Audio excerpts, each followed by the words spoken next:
Doctor Baba Saheb Ambedkar के बारे में से जुड़े रोचक तथ्य आज मैं आपके सामने पेश कर रहा हूँ। आज हम बात करेंगे एक ऐसे शख्स की जिनका जन्म हुआ अछूत जाति में, लेकिन उन्होंने दुखी होकर मरने से पहले अपना धर्म बदल लिया, जिसने ताम्र देश के अनुसूचित जातियों को हक दिलाने में बिता दी, लेकिन पूरी तरह से सफल नहीं हो सके। जी हाँ, हम बात कर रहे मेहनत, संघर्ष और सफलता की इबारत लिखने वाले B.R. अम्बेडकर की। चलिए इनके भीमराव अम्बेडकर का जीवन परिचय। 14 अप्रैल 1851 के दिन मध्य प्रदेश के महू गांव में रामजी मालोजी सकपाल और भीमाबाई के घर 14वीं और आखिरी संतान के रूप में पैदा हुए थे। शुरुआत में इनका नाम भीमराव अम्बेडकर था, जो समय के साथ परिवर्तित होकर बाबा साहेब डॉक्टर भीमराव अम्बेडकर बन गया।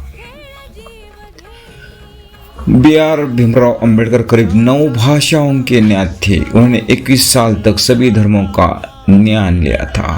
अम्बेडकर की शादी 1906 में 9 साल की रमाबाई से हुई थी। 1908 में एलिफिंटन कॉलेज में दाखिल लेने वाले पहले दलित बच्चे बने। डॉक्टर भीमराव के पास कुल 32 डिग्री थी। वो विदेश जाकर अर्थशास्त्र में PhD करने वाले पहले भारतीय थे। नोबेल प्राइज जीतने वाले अमर्त्य सेन अर्थशास्त्र में इन्हें माता पिता मानते थे। और B.R. अम्बेडकर पेशे से वकील थे। उन्होंने 2 साल तक मुंबई में सरकारी लॉ कॉलेज में प्रिंसिपल के पद पर काम किया और तिरंगे झंडे में अशोक चक्र लगवाने वाले भीमराव अम्बेडकर ही थे। वर्तमान समय में जो उद्योगों में 8 घंटे की शिफ्ट होती है, ये सब B.R. भीमराव अम्बेडकर की ही देन है। इसे पूर्व 12-14 घंटे श्रमिकों को काम करना पड़ता था। भीमराव अम्बेडकर संविधान निर्माण करने वाली समिति के अध्यक्ष थे, इसलिए इन्हें संविधान निर्माता कहा जाता है। बाबा साहब ने 50 के दशक में कहा था कि बिहार और मध्य प्रदेश की विभाजन कर दो। उस समय किसी ने नहीं सुनी थी, जिसके बाद सन 2000 में आखिरी विभाजन करना ही पड़ा और नए राज्य झारखंड व छत्तीसगढ़ बनाया गया। बाबा साहब अम्बेडकर हिंदू महार जाति के थे, जिसे अछूत माना जाता था।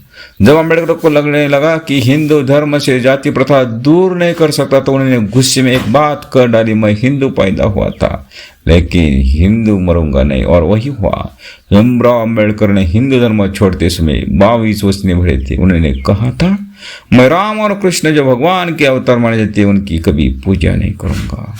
अम्बेडकर ने 1956 में अपना धर्म बदलकर बौद्ध धर्म को अपना लिया, जिसके कारण उनके साथ लाखों दलितों ने धर्म परिवर्तन कर दिया। दरअसल में देश में आरक्षण की शुरुआत अम्बेडकर ने ही की। बिल्कुल कोल्हापुर के महाराजा छत्रपति शाहू जी ने 1901 में पिछड़े वर्ग से गरीबी दूर करने के लिए की थी, जिसके बाद ये चलता रहा और 1943 में अम्बेडकर ने नेशनल लेवल पर अनुसूचित जातियों के लिए सरकारी नौकरियों और शिक्षा के क्षेत्र में आरक्षण की मांग की। ये सपना पूरा हुआ अम्बेडकर की संविधान समिति के अध्यक्ष बनने के बाद। शुरुआत में सिर्फ 10 साल के लिए आरक्षण दिया गया, लेकिन इसके बाद इसे बढ़ाया ही जा रहा है। आखिरी दिन में भीमराव अम्बेडकर डायबिटीज से बुरी तरह से बीमार हो गए और 6 दिसंबर 1956 को दिल्ली में उनका निधन हो गया। डॉक्टर भीमराव अम्बेडकर कश्मीर में लगी धारा 370 के बिल्कुल खिलाफ थे। सरदार पटेल और कांग्रेस भी इसके एंटी थे, लेकिन इस धारा को लगवाने में नेहरू का हाथ था। डॉक्टर भीमराव अम्बेडकर आजाद भारत के पहले कानून मंत्री थे। भीमराव अम्बेडकर ने जिंदगी में 2 बार लोकसभा चुनाव लड़ा, लेकिन दोनों बार उन्हें हार मिली।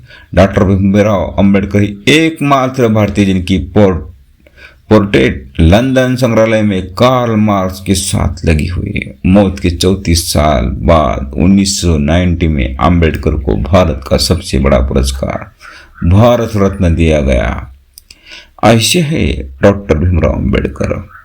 उन्होंने अपने दलित के लिए 14 तले का सत्याग्रह किया और कालाराम मंदिर का सत्याग्रह भी किया कि हमें भी मंदिर में प्रवेश तो मिलना चाहिए, हम भी तुम्हारे जैसे ही इंसान हैं, तो इंसान का हक इसलिए तो हमें भी मिलना चाहिए।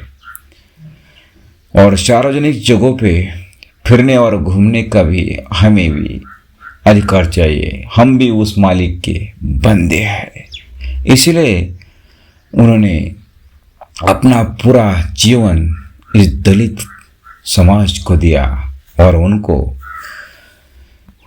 उनके हित के लिए कार्य किया। ऐसे थे डॉक्टर भीमराव अंबेडकर के ये 20 तथ्य रोचक, ये मैंने आपके सामने पेश किया है।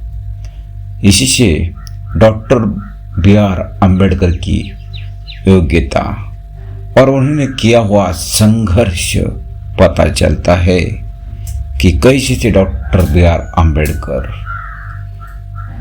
ये ऐसे एक भारतीय थे कि जिनके पास बहुत सारी डिग्री थी और बहुत ही कुशलतापूर्वक उन्होंने अपना योगदान ये भारतीय संविधान पूरा कर अपना योगदान दिया और भारतीय इतिहास का सुवर्णपन युग और स्वर्ण पन्नों से लिखा हुआ ये पूरा अपना इतिहास के रूप में प्रकट हुए।